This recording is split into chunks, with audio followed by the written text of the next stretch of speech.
মুসলমান ভাইয়েরা আমার, যে আমি এক কথা বলতেছিলাম, আল্লাহর নবীর একজন সাহাবী, অত্যন্ত মহব্বতের সাহাবী ছিলেন। পয়গম্বর সাল্লাল্লাহু আলাইহি ওয়াসাল্লামের জলিলুল কদর একজন প্রিয় মহব্বতের সাহাবী ছিলেন। এই আল্লাহর নবীর সাহাবী একেবারেই হতদরিদ্র ছিল, গরিব ছিল। আমাদের মধ্যে অনেক মানুষ এমন ভাই আছেন, হুজুর ধনসম্পদ নাই, টাকা পয়সা নাই, গাড়ি বাড়ি নাই, কোনো কিছু নাই, ব্যাংক ব্যালেন্স কোনো কিছুই করতে পারি নাই, অভাব, দিন আনি তো দিন খাই, দিন কামাই করলে তো দিন চলে, আর না হয়তো আমার চলে না, পরিবার নিয়ে আমি বড় কষ্টে জিন্দেগি পাড়ি দিতেছি। হুজুর কিভাবে নামাজ পড়বো? অভাবের চাহিদা, এটাই তো সংসারের চাহিদা, বিবি বাচ্চার চাহিদা পূরণ করেই তো আমার দিন রাত যায় না, তো আমি এই সময় কোত্থেকে বাহির করব? নামাজে কখন যাব, কিভাবে যাব? মুসলমান ভাইয়েরা আমার, অভাব হইলে আল্লাহকে ডাকা যায় না, এটা আপনার ভুল ধারণা। সাহাবায়ে কেরামের ইতিহাস তালাশ করে দেখুন, নবীগণদের ইতিহাস তালাশ করে দেখুন। আমি আমার বানানো কোনো কিচ্ছা, বানানো কোনো গল্প কাহিনী আপনাদেরকে শোনাইতেছি না, বরং আল্লাহর নবীর একজন মহব্বতের সাহাবী, একেবারে হতদরিদ্র গরিব সাহাবী ছিল। আরে আমাদের মধ্যে তো সমাজে দেখবেন, মহল্লার মধ্যে একেবারে নিম্ন শ্রেণীর গরিব থেকে গরিব, সর্বনিম্ন গরিব যেই ব্যক্তিটা, তারও পরিধানের জন্য 2-4-5টা জামা আছে না নাই? কথা বলেন, আছে না নাই? আছে। একেবারে নিম্ন শ্রেণীর মানুষটাও তারও 2-4-5টা জামা পরিধানের জন্য আছে, তারও ঘরে এখন বর্তমান সময়ের উপরে তার ঘরের ভিতরেও কিছু খাদ্য সামানপত্র আছে না নাই? আছে। কিন্তু ওই আল্লাহর নবীর সাহাবী এতটাই দরিদ্র, এতটাই অভাবী ব্যক্তি ছিলেন, তার পরিধানে করার মতন একটা মাত্র জামা ছিল, একটা মাত্র জামা। তাও আবার এই একটি জামা তার নিজের এককভাবে ব্যবহার করার জন্য ছিল না, বরং স্বামী স্ত্রী উভয়জনের মাধ্যমে আল্লাহ তাআলা তাদেরকে মাত্র একটা জামা দান করেছিল। সুবহানাল্লাহ। এই আল্লাহর নবীর সাহাবী মসজিদের মধ্যে পয়গম্বর ইমামতি করেন, মসজিদে নববীর মধ্যে পয়গম্বর আরবি ইমামতি করেন, আর তার পিছনে এসে ওই সাহাবায়ে কেরাম নামাজ আদায় করেন, সালাত আদায় করেন। একটি পর্যায়ে ওই হতদরিদ্র গরিব সাহাবী নামাজের মধ্যে আসেন সকলের শেষে, আবার চলে যায় সকলের আগে। সাহাবায়ে কেরামের মধ্যে হট্টগোল তৈরি হয়ে গেল, সাহাবায়ে কেরামের মধ্যে আলোচনা সমালোচনার ঝড় তুফান বইতেছিল। একজন আরেকজনকে বলতেছিল, ওই সাহাবী মনে হয় মুনাফিক হয়ে গেছে। আমরা তো মুনাফিক এটা বুঝি না, মুনাফিক বিষয়টা বুঝলেও এটা সামথিং একটা বিষয়, সাধারণ একটা ব্যাপার মনে করি, অথচ মুনাফিকদের জায়গা হবে মৃত্যুর পরজগতে, জাহান্নামের একেবারে নিম্ন শ্রেণীর জাহান্নামের তলদেশের মধ্যে, বলেন নাউযুবিল্লাহ। মুনাফিকদের জায়গা হবে একেবারে জাহান্নামের তলে। এমনকি ইয়া আইয়ুহান নাবিয়্যু জাহিদুল কুফার ওয়াল মুনাফিকিন, আল্লাহ তাআলা বলেন, নবী হে, জিহাদ শুধু আমি কাফেরদের বিরুদ্ধে ঘোষণা করি নাই, ওয়াল মুনাফিকিন, সমাজের মধ্যে দাড়িওয়ালা, টুপিওয়ালা, পাঞ্জাবিওয়ালা, জুব্বাওয়ালা, দেখবেন লাবাস পোশাকে একেবারেই ধার্মিক একজন ব্যক্তি, অথচ মুনাফিক হওয়ার কারণে আল্লাহ তাআলা বলেন, পয়গম্বর আমি শুধু আপনার উপর জিহাদ ফরজ করছি কাফের বেদিনদের জন্য নয়, বরং ওয়াল মুনাফিকিন, সমাজের এই টুপিওয়ালা দাড়িওয়ালাদের মধ্য থেকে বাছাই করে কিছু মুনাফিক থাকবে, এই মুনাফিকদের বিরুদ্ধেও আমি আল্লাহ জিহাদ আপনার উপর ফরজ করে দিয়েছি। ভাই, লেবাস পোশাকে টুপি, জুব্বা, পাঞ্জাবি, দাড়ি এগুলো থাকলেই মুসলমান হয় না। মুসলমান হওয়ার জন্য মুনাফিকের খাতা থেকে নিজেকে নাম কাটাইতে হবে, মুনাফিক থেকে নিজেকে বাঁচতে হবে। এজন্য নামাজ পড়ব এবং সর্বক্ষণ আল্লাহ তাআলার কাছে, রবের কাছে দোয়া করব, আল্লাহ মুনাফিক থেকে তোমার কাছে পানা চাই, আমার নামটা তুমি মুনাফিকের খাতায় উঠাইও না। আল্লাহর নবীর সাহাবী সকলের শেষে মসজিদে এসে প্রবেশ করেন, নামাজ আদায় করেন। পয়গম্বর সালাম ফিরানোর সঙ্গে সঙ্গে সাহাবী চলে যান। এবার এই দৃশ্য দেখার পরে সাহাবায়ে কেরামের মধ্যে আলোচনা সমালোচনা তৈরি হলো। কেউ কেউ বলতেছে, আরে অমুক সাহাবী মনে হয় মুনাফিক হয়ে গেছে।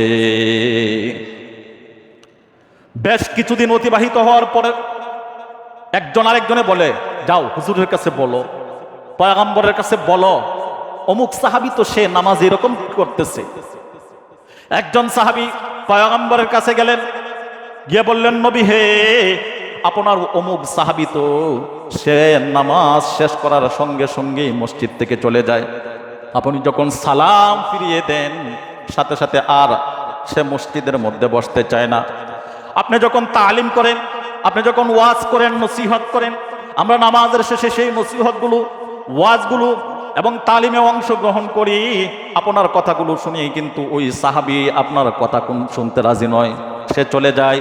মনে হয় অমুক সাহাবী মুনাফিকের খাতায় তার নাম উঠে গিয়েছে। এবার পয়গম্বর এই কথা শোনার পরে পরেই সাথে সাথে দুইজন প্রতিনিধি তৈরি করলেন, তৈরি করে বললেন, যাও তোমরা অমুকের কাছে যাও, গিয়ে তাকে গিয়া বলো আমি বিশ্বনবী মুহাম্মদ সাল্লাল্লাহু আলাইহি ওয়াসাল্লাম তাকে খবর পাঠাইছে আমার সঙ্গে সাক্ষাৎ করার জন্য। বলেন সুবহানাল্লাহ। ফাঁকে আর একটা কথা বলবো, মনে হয়ে গেছে যেহেতু বলতে হয়, না বললেই নয়। এটা আমাদের মহল্লার মধ্যে দেখলেন বেশ কিছু আলোচনা সমালোচনাও হচ্ছে, আর আমার কাছেও বেশ কয়েকজন এই বিষয়টা জানতেও চাইছে। আমি যখন জানতে চাইছে তখনই উত্তর দিছি, বলছি ঠিক আছে, পরিপূর্ণ ব্যাখ্যা এখন শোনাবো না, শুক্রবার জুমার দিনে এটা আলোচনা করব ইনশাআল্লাহ। কারণ আমরা সকলেই জানার জন্য আগ্রহী, মানার জন্য আমরা আগ্রহী। সেটা হলো, আমি এই যে মাত্র আমার কথার ফাঁকে কিন্তু বলছি যে বিশ্বনবী দুইজন সাহাবী, দুইজন প্রতিনিধি বানায়া ওই সাহাবীর বাড়িতে পাঠাইছেন খবরাখবর নেওয়ার জন্য এবং তাকে আসার জন্য, দাওয়াত দেওয়ার জন্য বলছেন। আমার এখানে এই কথাগুলোর মধ্যে একটা কথা হলো বিশ্বনবী। আমি যে কথাটা বললাম আপনারা শুনছি হয়তো মনে হয় টেলিভিশনে, টিভি বক্তা আছে না কিছু, টিভি মার্কা বক্তা, হ্যাঁ টিভি মার্কা বক্তা কিছু আছে, টেলিভিশন মার্কা কিছু বক্তা আছে আমাদের দেশে। বক্তার এখন তো অভাব নাই, ডজনের ডজন, হাজার হাজার, কয়েক ডজন লাগবে আপনার বক্তা। বাংলাদেশের বক্তার কোনো অভাব নাই। মাইক একটা সামনে পাইছে বাপদাদার ওয়ারিশ সূত্রে, মুখে যা ধরে তাই বললাম। এটা জায়েজ আর না জায়েজ ওটা দেখার জন্য ধান্দা তো তার ভাইরাল হতে হবে, তার চিন্তা চেতনা, আমার পরিচিতি অর্জন করতে হবে। আমি এমন একটা মাসআলা উল্টা পাল্টা বলে দিলাম। ধরেন আমাদের এখন বর্তমানে আল্লামা মামুনুল হক সাহেব বাংলাদেশের সবচাইতে একজন সম্মানী ব্যক্তি। এখন যদি আমি উনার নামে কিছু উল্টা পাল্টা কিছু বক্তব্য দিই, ওনাকে কিছু গালিগালাজ করি, তখন নেট জগতে যখন আমার এই আলোচনাটা যাবে, তখন আমার এই আলোচনাটা নিয়ে সমালোচনা হবে কি হবে না? সমালোচনা হওয়ার পরে তখন আমার উপরে চাপ প্রয়োগ করা হবে, হ্যাঁ আপনি এমন ধরনের বাক্য কেন বললেন ওনার ক্ষেত্রে, একজন সম্মানী ব্যক্তির মানহানি কেন আপনি করলেন? তখন আমার একটা সুযোগ আছে, সুযোগটা হলো কি, তখন সেই ক্ষেত্রে আমি বললাম, ভাই আমি যেটা বলছি আমার মুখ ফিসলাইয়া ছুটে গেছে, তখন আমার মাথা ঠিক ছিল না, বলে বলছি আল্লাহর রাস্তায় এটার জন্য ক্ষমা চাই। যখন ক্ষমা চাই নিব তখন মামুনুল হক আমার বিরুদ্ধে আর অ্যাকশন নেওয়ার মতন কোনো কিছু থাকবে না, আর দেশের জনগণ বলবে না ক্ষমা মহতের লক্ষণ, যেহেতু ক্ষমা চাইছে তাহলে তারা ক্ষমা করে দেও। মাঝখান থেকে ফায়দা হলো কি, আমারে কেউ চিনতো না, বাগের হিয়ালেও চিনতো না আমারে, আমি ওনাকে গালি দিয়া আমি ফেমাস হয়ে গেছি, আমি বড় হয়ে গেছি। এটা হলো দান্দা, এটা ওয়াজের জগতের একটা দান্দা। কারণ যেহেতু ওয়াজের মাঠের মধ্যে টুকটাক কিছু হইলেও বছরে কয়েকটা প্রোগ্রাম করি, সেই সুবাদে তো বিষয়টা জানি। এই বিশ্বনবী পয়গম্বরকে বিশ্বনবী বলা যাবে না, এই কথাটা যে কোত্থেকে পাইছে এই পাগলে আল্লাহ তাআলাই ভালো জানে। যারা এটা বিশ্বাস করেন এই কথা বিশ্বাস করবেন না কখনো। আমি আপনাকে বুঝাইয়া পরিষ্কার করে বলতেছি, বিশ্বনবী এই কথাটা বলা যাবে না। এমন কি মনে হয় এমনটাও শব্দ বলছে, নবীকে যদি কেউ বিশ্বনবী বলে তৎক্ষণাৎ সঙ্গে সঙ্গে সে কাফের হয়ে যাবে। বলেন নাউযুবিল্লাহ। কাফেরের ফ্যাক্টরি গুলো বুঝছে, কালো চশমা পড়লে সারা দুনিয়া কালো দেখা যায়, কাপড়ের ফ্যাক্টরি খুলছে। তো আমাদের দেশে আমি নাম বলতে চাই না, এমন কিছু আলেমদের মধ্যে এমন কিছু আলেম আছে যারা কাফের ফতোয়া দেওয়ার জন্য, মানুষ একটু ভুল করবে করতেই বাবা ফতোয়া দেওয়া শুরু করবে, কাফের ফতোয়া। আর আমি একজন ইমানদারকে কাফের বলে ফতোয়া দেওয়া এত সোজা। একজন ইমান একেবারে নিম্ন শ্রেণীর সামান্যতম ইমান, যার মধ্যে ইমানের লেশ পর্যন্ত আছে, ওই ব্যক্তিকে আপনি কাফের ফতোয়া দিতে পারবেন না। কাফের কাদেরকে বলে? যারা স্বয়ং আল্লাহকে অস্বীকার করে, দ্বীনকে অস্বীকার করে, কোরআনকে অস্বীকার করে, রসুলকে অস্বীকার করে, মেনে নেয় না, ওই শ্রেণীর মানুষদেরকে জন্মগতভাবে বংশগতভাবে যারা কাফেরের ঘর থেকে জন্ম নিয়েছে ওদেরকে কাফের বলা হয়। কিন্তু একজন মুসলমান ইমানদার, তার ইমান আছে, সে মুসলমানের ঘর থেকে জন্ম নিছে, নেওয়ার পরে সে আল্লাহকে বিশ্বাস করে, পরজগৎকে বিশ্বাস করে, এমন শ্রেণীর মানুষদেরকে কাফের ট্যাগ লাগাইয়া শব্দ ইউজ করা, ব্যবহার করা এই শব্দটা এমন ভয়ঙ্কর একটি শব্দ হয়, নবীজি বলেন একজন ইমানদারকে তুমি গালি দেওয়ার কারণে, কাফির বইলা সম্বোধন করার কারণে এই গালিটা আকাশেও গ্রহণ করে না, এই গালিটা জমিনেও গ্রহণ করে না, মধ্যবর্তী স্থানের মধ্যে ঘোরাফেরা করতে থাকে, ঘোরাচড়া করতে থাকে, করতে করতে একটা পর্যায়ে কোথাও যখন স্থান পায় না, ওই গালিটা তখন যেই ব্যক্তি দিছে তার মাথার মধ্যে এসে প্রভাব করে। নাউযুবিল্লাহ। বিশ্বনবী বলা যাবে না কেন? আমি এটা হাদিস বলতেছি না, একটা যুক্তি আপনি দেখেন। যে ব্যক্তি বলছে যে নবীজিরকে বিশ্বনবী বলা যাবে না, আমি বলবো তুমি কিতাব দেখাও, কই পাইছো বিশ্বনবী বলা যাবে না। তবে আমি একটা মাসআলা পাইছি যে কি, যে ব্যক্তি নবীকে বিশ্বনবী বলা যাবে না এমন কথা বলতে পারে, সেটা আলেম হোক, সাধারণ মানুষ হোক, দিনমজুর হোক, রিক্সা চালক, ভ্যান চালক, যেই হোক না কেন, ওই মানুষ যদি বলতে নবীকে বিশ্বনবী বলা যাবে না, আমার মাসআলা হইলো ওই ব্যক্তিরা ধরো আনো পাকনা শুকনা সুপারি আছে না, সুপারি কান্না আপনার পান, সুপারি শুকনা একটা সুপারি আইনা তার মাথার তালু বরাবর, একবারে তালু বরাবর রাইকা ইট দিয়া অথবা হাতুর দিয়া পাথর দিয়া তার মাথার মধ্যে আঘাত করো। তাহলে আপনি প্রশ্ন করবেন, হুজুর এই মাসলা কই পাইছেন? এই যে তালুর মধ্যে সুপারি দিয়া তারপরে আঘাত করে তার মাথার মধ্যে ক্ষত বিক্ষত করতে হবে, এই মাসলা কই পাইছেন? এইটা যদি আপনি প্রশ্ন করেন তাহলে এটার উত্তর আমি এটা দেব। তো উনি এই মাসআলা কই পাইছে যে নবীকে বিশ্বনবী বলা যাবে না? নবীকে বসেন, এটা তো পরে, নবীকে বিশ্বনবী বলা যাবে না, উনার কিতাব দেখাক যে নবীকে বিশ্বনবী বলা যাবে না। উনার কিতাব যেই কিতাবে পাইছে নবীকে বিশ্বনবী বলা যাবে না, আমিও ওই কিতাবেই পাইছি যে নবীকে বিশ্বনবী বলার কারণে যদি কাফের ফতোয়া দেয় তার মাথার মধ্যে সুপারি দিয়ে আঘাত করা। তার মানে ওনারও কিতাব নাই, আমারও কিতাব নেই। এগুলো অবান্তর কথা। নবীজিকে কখনো কখনো আল্লাহ তাআলা কোরআনের মধ্যে বলছেন হে কম্বলওয়ালা নবী। তাই বলে কি নবী কম্বলের নবী, মানুষের নবী না? কথা বললেন আপনারা, হে কম্বলওয়ালা নবী, এটা আল্লাহ তাআলা মহব্বত করে আদর করে ভালোবাসা পয়গম্বরকে ডাকছে, হে চাদরওয়ালা নবী, ইমামুল মুরসালিন, ইমামুল মালাইকা। এমন শব্দ আপনারা শুনছেন না কখনো? যারা কোরআন শরীফ পড়তে পারেন তো পারেন, আলহামদুলিল্লাহ। কোরআন শরীফ পড়েনও নাই এমনটা কখনো হুজুরদের মুখ থেকে বয়ানা কখনো শুনছেন না? নবীজির ক্ষেত্রে বলা হয়েছে ইমামুল মুরসালিন, নবীজির ক্ষেত্রে বলা হয়েছে ইমামুল মালাইকা। পয়গম্বর যখন ওই যে আসমানের মধ্যে গেলেন স্বয়ং আল্লাহ তাআলার সাথে সাক্ষাৎ করার জন্য, তখন ইমামতি করছিলেন ফেরেশতাদের। তখন ফেরেশতাদের ইমামতি করার ক্ষেত্রে নবীজির লকব লেগে গেছে, টাইটেল লেগে গেছে ইমামুল মালাইকা, অর্থাৎ ফেরেশতাদের ইমাম। তার মানে কি তাহলে নবী শুধু ফেরেশতাদের ইমাম, মানুষদের ইমাম না? নবীকে যদি আল্লাহ তাআলা বলতে পারেন ইমামুল মালাইকা, ইমামুল মুরসালিন, এই শব্দগুলো ব্যবহার করতে পারে মহব্বত করে, ভালোবেসে, পয়গম্বরের ক্ষেত্রে বিশ্বনবী বলা যাবে না কেন? কারণ বিশ্বনবী বলার দ্বারা তো এটা এমনটি নয় যে শুধু নবীজি বিশ্বের মধ্যে নবী আর বাহিরের কোনো নবী না। আল্লাহ তাআলা যেমন ভাবে পয়গম্বরকে বিভিন্ন সময় আদর করে, মহব্বত করে, ভালোবেসে পয়গম্বরকে বিভিন্ন বস্তুর, বিভিন্ন জিনিসের নাম ধরে ডাকতে পারছেন, মানুষও পয়গম্বরকে ঠিক সেইভাবে মহব্বত করে, ভালোবেসে ডাকতে পারে। এতে কাফের হওয়ার মতন কোনো আশঙ্কা, কথা বললেন, নাই। কাফের হওয়ার মতো কোনো আশঙ্কা নাই। যাক, আমি যে কথাগুলো বলতেছিলাম, আল্লাহর নবীর সাহাবীর কাছে দুইজন প্রতিনিধি গেলেন, গিয়ে বলতেছেন, সালাম প্রদান করলেন, ঘরের দরজার সামনে গিয়া বললেন, ও আল্লাহর নবীর সাহাবী, তুমি নামাজের মধ্যে যাও ঠিকই, কিন্তু নামাজ থেকে সবার আগে চলে আসো। পয়গম্বরের দরবারে তোমার বিরুদ্ধে নালিশ চলে গেছে। রে আল্লাহর বান্দা, বিশ্ব নবী আমাদেরকে পাঠাইছেন পয়গম্বরের সঙ্গে সাক্ষাৎ করার জন্য, আমাদের সঙ্গে চলো পয়গম্বরের দরবারে। এবার সাহাবী ঘরের ভিতরের দরজার কিনারায় এসে বলতেছেন, ও আল্লাহর নবীর সাহাবীরা, তোমরা চলে যাও, আমি তোমাদের সঙ্গে যেতে পারবো না। আমি যাব তো কিছুক্ষণ পর পয়গম্বরের সঙ্গে গিয়ে সাক্ষাৎ করব। এবার সাহাবায়ে কেরাম, তাদের ভিতরে যে এই সাহাবী সম্পর্কে ধারণা ছিল, না জানি সাহাবী হয়তো মনে হয় মুনাফিক হয়ে গেছে, এই বিষয়টা নিশ্চিত হয়ে গেছেন, আর ধারণা করার কোনো সুযোগ নাই। অর্থাৎ তাদের ভিতরে যে একটা কল্পনা জল্পনা ছিল যে অমুক সাহাবী মনে হয় মুনাফিক হয়ে গেছে। এখন যখন বললেন নবীজি যে জায়গায়, আপনার মনে করেন আপনার এই এলাকার চেয়ারম্যান সাহেব, অথবা এমপি সাহেব যদি আমার মতন একজন বসিরউদ্দিন মার্কা মানুষের খবর দেয়, এই অমুক মসজিদের ইমাম সাহেবরে গিয়া বলো আমি খবর দিছি এই মুহূর্তে আমার সঙ্গে সাক্ষাৎ করার জন্য, বলেন তো আমার ইমামতিতে আমি দৌড় দিব কি দেব না? কারণ কেন? সম্মানী একজন ব্যক্তি আমাকে ডাক দিচ্ছেন। আর সে জায়গায় স্বয়ং রসুল করিম সাল্লাল্লাহু আলাইহি ওয়াসাল্লাম ওই সাহাবীকে ডাক দিলেন।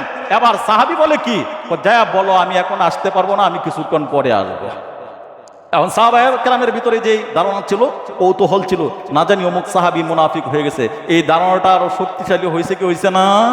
আরো শক্তিশালী হয়ে গেছে।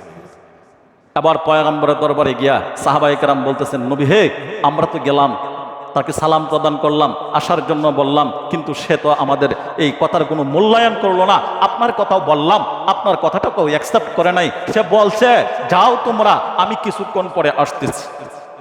কথা শোনার সঙ্গে সঙ্গে নবীজিও হতাশ হয়ে গেলেন। কিরে, আমি নবী যখন কবর দিলাম সঙ্গে সঙ্গেই তো আসার কথা, কেন আসলো না? বিষয়টা তো অন্যরকম দেখা যায়, কেমন জানি। আবার রাসূল সাল্লাল্লাহু আলাইহি ওয়াসাল্লাম তাকে আবার খবর দিয়া পাঠাইলেন। সাহাবায়ে কেরামদেরকে প্রথম বললেন, ওই সাহাবী যদি আবার নামাজের মধ্যে আসে তাকে বসার জন্য বলবা। হুজুর, বসার জন্য বলবো কোত্থেকে? আমরা যখন নামাজে দাঁড়াই উনি আসে, আমরা যখন নামাজ শেষ করি সালাম ফিরাই, সাথে সাথে উনি চলে যায়, সুতরাং উনাকে পাওয়ার মতন কোনো সুযোগ সুবিধা নাই। তাহলে যাও, তাকে নিয়ে বাড়ি থেকে নিয়ে আসো। যখন যাবেন এই মুহূর্তে ওই আল্লাহর নবীর সাহাবী এবার মসজিদে নববীর মধ্যে আইসা ক্রন্দনরত অবস্থায় চোখের পানি ফেলাইয়া দিয়া পয়গম্বরের কাছে আইসা বলতেছেন, নবী হে, আপনি খবর দিচ্ছেন, সঙ্গে সঙ্গে আমার আসার দরকার ছিল, কিন্তু দুঃখের বিষয় হলো আমার আসার মতন তেমন কোনো পরিবেশ পরিস্থিতি আমার মধ্যে ছিল না।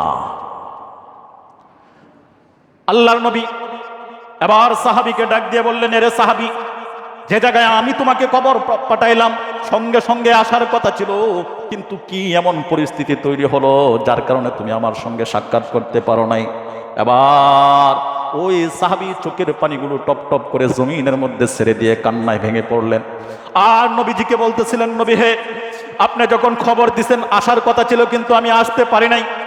কারণ হলো আমার মাত্র একটা জামা, আমার একটা জামা পরিধান করার জন্য, ও নবীজি, এই একটি জামা যখন আজান হয়ে যায়, আজকে লক্ষ কোটি টাকার মালিক হওয়ার পরেও, শত শত কাপড় টাকার পরেও, জামা টাকার পরেও নামাজে অংশগ্রহণ করি না।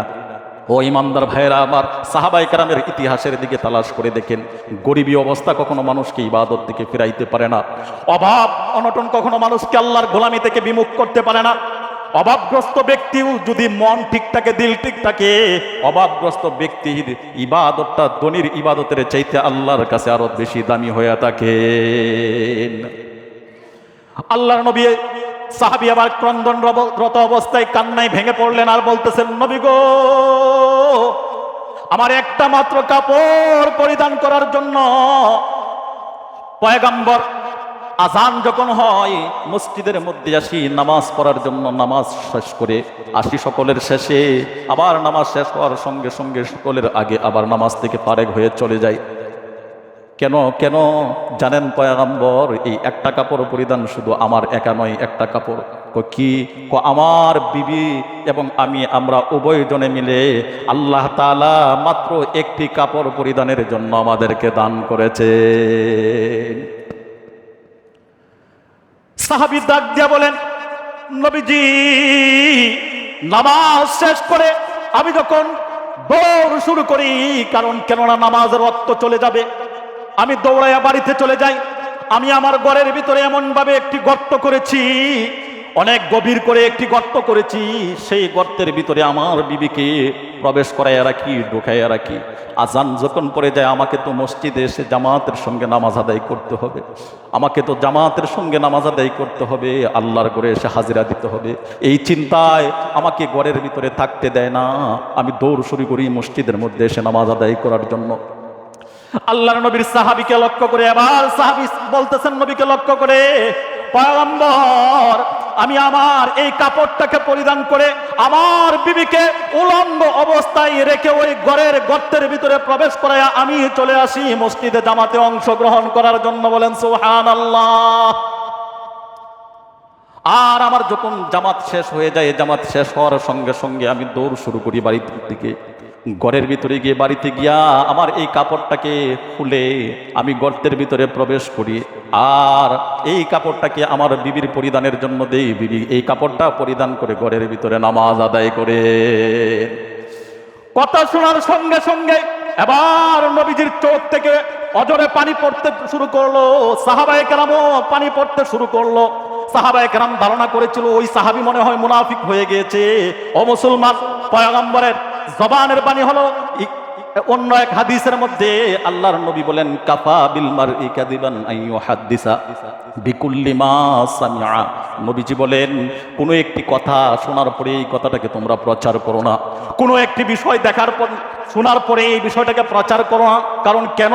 ওই কথাটা যদি মিথ্যা হয় তুমিও একজন মিথ্যাবাদী। কথাটা যদি মিথ্যা হয়ে থাকে, প্রচার করার জন্য তুমিও একজন মিথ্যাবাদী। আবার সাহাবায়ে কেরামের কাফেলা তৈরি করে পয়গম্বর চলে গেলেন ওই আল্লাহর নবী এই সাহাবীর বাড়িতে গিয়ে। তখন বললেন, তোমার গর্তটা কোথায় করেছো, গর্তটা কোথায় করেছো? এবার সাহাবী ঘরের ভিতরে প্রবেশ করে গর্তটাকে দেখাইয়া দিলেন। দেখাইয়া দিয়া বলতেছেন, নবীজি দেখুন এই আমার গর্ত। পয়গম্বর এবার মাথাটা নিচু করে গর্তের দিকে মুখটাকে দাবিত করে এবার তাকাইয়া দেখেন গর্তের ভিতরে কোনো কিছু দেখা যায় কিনা। নবীজি তাকাইয়া দেখেন, না না, এই গর্তের ভিতরে কোনো মানুষ আছে কিনা এটা কখনো বোঝার কোনো সাধ্য নাই। এবার নবীজি শাহাদাত আঙ্গুল উঁচু করে উপরের দিকে তাকাইয়া ওই সাহাবীকে বুকের মধ্যে জড়াইয়া নিয়ে বললেন, এ সাহাবী শোনো, ময়দানে মাহশরে আমি আমার সাহাবায়ে কেরামদেরকে সাক্ষ্য রেখে তোমার সঙ্গে বললাম, ওয়াদা করলাম, ময়দানে মাহশরে আমি পয়গম্বর তোমাকে এইভাবে হাতে ধরে জান্নাতের মধ্যে নিয়ে যাব। সেও কিন্তু গরিব ছিল। আপনি যে আমি আজকে বলি যে হুজুর অভাব অনটন সংসারের চাহিদা পূরণ করে তো পারি না, সময়ে এর ভিতর থেকে নামাজের জন্য কখন বাহির করবে? ওই সাহাবীর অবস্থা কেমনটা ছিল? একটা কাপড় ছিল পরিধানের জন্য, তাও নিজে একা নয়, বিবি এবং উনি উভয় জনে মিলে, দুইজনে মিলে মাত্র একটা কাপড়, নামাজ পড়তেন এক কাপড় পরিধান করে মসজিদে গিয়ে, আবার সেই কাপড়টাই বিবিকে এনে দিতেন পরিধানের জন্য। সেই কাপড় পরিধান করে বিবি নামাজ আদায় করতেন। এজন্য ইবাদত করতে চাইলে, বন্দেগী করতে চাইলে গরিবী অবস্থা কখনো মানুষকে প্রতিবন্ধকতা করতে পারে না, বাধা দিতে পারে না। এই অভাব কখনো মানুষকে ইবাদত থেকে ফিরাইতে পারে না। মূলত আপনার আমার ভিতর নষ্ট হয়ে গেছে, আপনার আমার কল্প নষ্ট হয়ে যাওয়ার কারণে এখন বিভিন্ন মিথ্যে অজুহাত এই সামনে দইরা তুলি। এই জন্য মুসলমান, আপনার আমার কল্পকে পরিশুদ্ধ করার জন্য হাজারো রাস্তা রয়েছে। আমি শুধু আপনাদেরকে একটা রাস্তার কথা বলেই আমার আলোচনা শেষ। সেই রাস্তাটা হলো তাজকিয়ায়ে নফস, আত্মশুদ্ধি কল্প তৈরি করা। কারণ কেন আমি এখানে এই যে কথা বলতেছি, বয়ান করতেছি, বয়ান করতে গিয়া এমন কিছু কথা আসতে পারে, যেমন নামাজের কথাই ধরেন। ভাই 5 ওয়াক্ত নামাজ পড়তে হবে, এটা আল্লাহ তাআলার হুকুম, ওয়ার্ডার। যদি না পড়ে মুমিনের, মুসলমানের খাতা থেকে তার নাম কেটে যায়। এবার এই যে আপনারা 100 মানুষ বসছেন, সেই 100 মানুষের মধ্যে কেউ আছেন 3 ওয়াক্ত নামাজি, কেউ আছেন 5 ওয়াক্ত নামাজি, কেউ আছেন 2 ওয়াক্ত নামাজি, কেউ বা আবার শুক্র আলী, শুধু শুক্রবারে আইসা একটা টুসি দেওয়া যায়, বাকি সপ্তাহে কোনো খবর নাই। বেজার হয়েন না আমার কথায়। এখন আমার এই কথাটা যে শুক্র আলী, যে 3 ওয়াক্ত পড়ে, যে 2 ওয়াক্ত পড়ে, তার জন্য একেবারে হাই কোয়ালিটির কঠিন হয়েছে কি হয় নাই? আর যে 5 ওয়াক্ত পড়ে তার জন্য এটা একেবারে কম হয়ে গেছে। তার চাহিদা ছিল যে হুজুর আমি তো 5 ওয়াক্ত পড়ি, অন্য কিছু নফল আমলের কথা বয়ান করে। আর যে ব্যক্তি 3 ওয়াক্ত পড়ে, তার মনের চাহিদা ছিল হুজুর আমি তো 3 ওয়াক্ত পড়ি, কিভাবে আর একটু কমায় খালি শুক্রবারটা পড়লে চলে, এমন একটা ওয়াজ করবে। তাহলে আমার ওয়াজটা তার জন্য লোড হয়ে গেছে, নিতে পারতেছে না। 5 ওয়াক্ত ব্যক্তির জন্য কম হয়ে গেছে। ওয়াজ দিয়া, বয়ান দিয়া কখনো মানুষকে আর তাজকিয়ায়ে নফস, আত্মশুদ্ধি কল্প তৈরি করা যায় না। যদি আত্মশুদ্ধি কল্প তৈরি করতে হয়, তাহলে কোনো আল্লাহ ওয়ালার সোহবতে গিয়া বায়াত গ্রহণ করিয়া তখন সেই বুজুর্গের মাধ্যমে আপনাকে নামাজ 3 ওয়াক্ত পড়েন, 2 ওয়াক্ত পড়েন, এইভাবে ক্রমান্বয়ে বাড়াইতে বাড়াইতে বাড়াইতে বাড়াইতে স্টেপ বাই স্টেপ একটা পর্যায়ে দেখবেন আপনাকে পাক্কা একজন সাচ্চা ইমানদার, সাচ্চা নামাজি বানাইয়া দিবে। এজন্য কোন একজন আল্লাহ ওয়ালার সোহবতে গিয়া তার কাছে বায়াত গ্রহণ করিয়া আমাদের তাজকিয়ায়ে নফস পরিশুদ্ধ করার জন্য আমাদের নিয়ত করতে হবে যে কথাগুলো বললাম আল্লাহ তাআলা আমাদের সবাইকে প্রত্যেকটি কথা বোঝা এবং আমল করার মতন তৌফিক দান করুন। সকলে বলেন আমিন।